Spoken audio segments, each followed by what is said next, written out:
Всем привет! В этом видео я покажу, как связать красивую шишечку спицами, которая не будет проваливаться в полотно и деформироваться при многочисленных стирках. Довязываем до петли, на которой будем вывязывать шишечку. Вот эта петля. Провязываем петлю лицевой петлей, но с левой спицы ее не сбрасываем. На правой спице одна петля. Делаем накид. На правой спице 2 петли. Провязываем петлю еще раз. На правой спице 3 петли. Делаем накид. На правой спице 4 петли. Провязываем петлю еще раз. На правой спице 5 петель. Делаем накид. На правой спице 6 петель. Провязываем петлю еще раз. На правой спице 7 петель. И теперь петлю сбрасываем с левой спицы. На правой спице 7 петель. Это стандартное число набранных петель для шишечки. Если же вы вяжете толстой пряжей, то число набранных петель может быть 5. Если тонкой, то число набранных петель может быть и 9, и 11, и 13. А также количество набранных петель зависит от желаемой величины шишечки. Седьмую набранную петлю переснимаем на левую спицу, вводя левую спицу внутрь этой петли и провязываем ее за переднюю стенку лицевой петлей и обязательно подтягиваем, чтобы в дальнейшем вокруг шишечки не было дырочек. На правой спице у нас 6 набранных петель и 1 провязанная петля. И теперь провязанную петлю нужно протянуть через 6 набранных петель. Для этого будем по очереди накидывать набранные петли на провязанную петлю. Вводим левую спицу в шестую провязанную петлю слева направо и набрасываем ее на провязанную петлю. Вводим левую спицу в пятую набранную петлю слева направо и набрасываем ее на провязанную петлю. Затем вводим левую спицу в четвертую провязанную набранную петлю слева направо и набрасываем на провязанную петлю.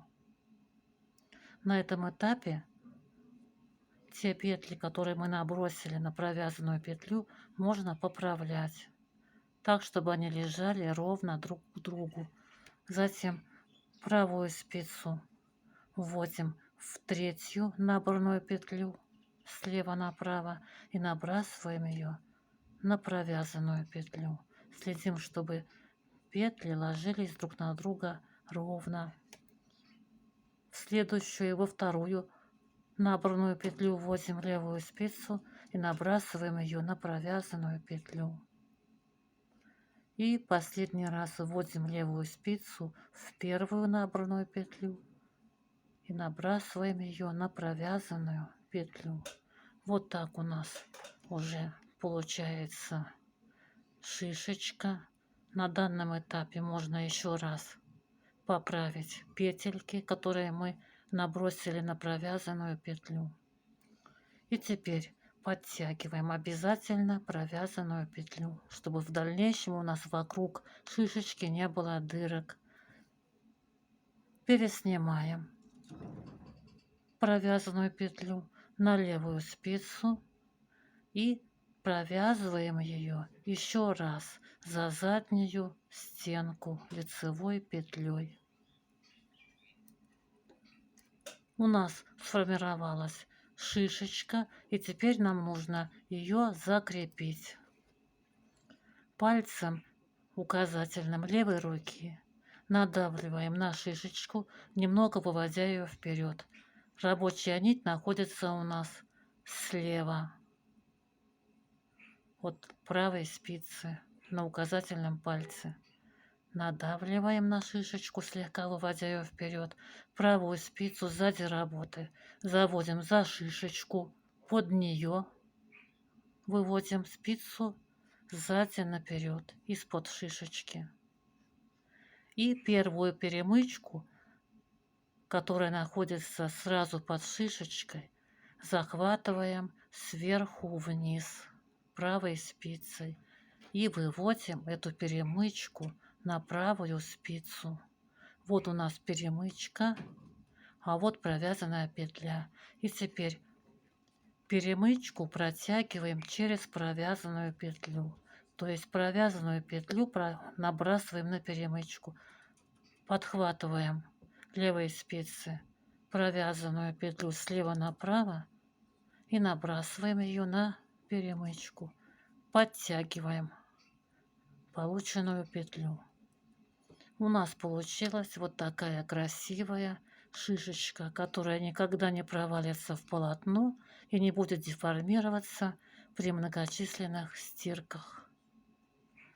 Далее начинаем вязать, продолжать вязать по узору. Если вы вяжете лицевой гладью, то в изнаночном ряду петлю, на которой находится шишечка, провязываем изнаночной петлей. Друзья, на этом у меня все. Если вам понравился мастер-класс, пожалуйста, поставьте лайк, оставьте ваш комментарий. А я желаю всем хорошего настроения, вяжите с удовольствием, легких петелек. Пока-пока.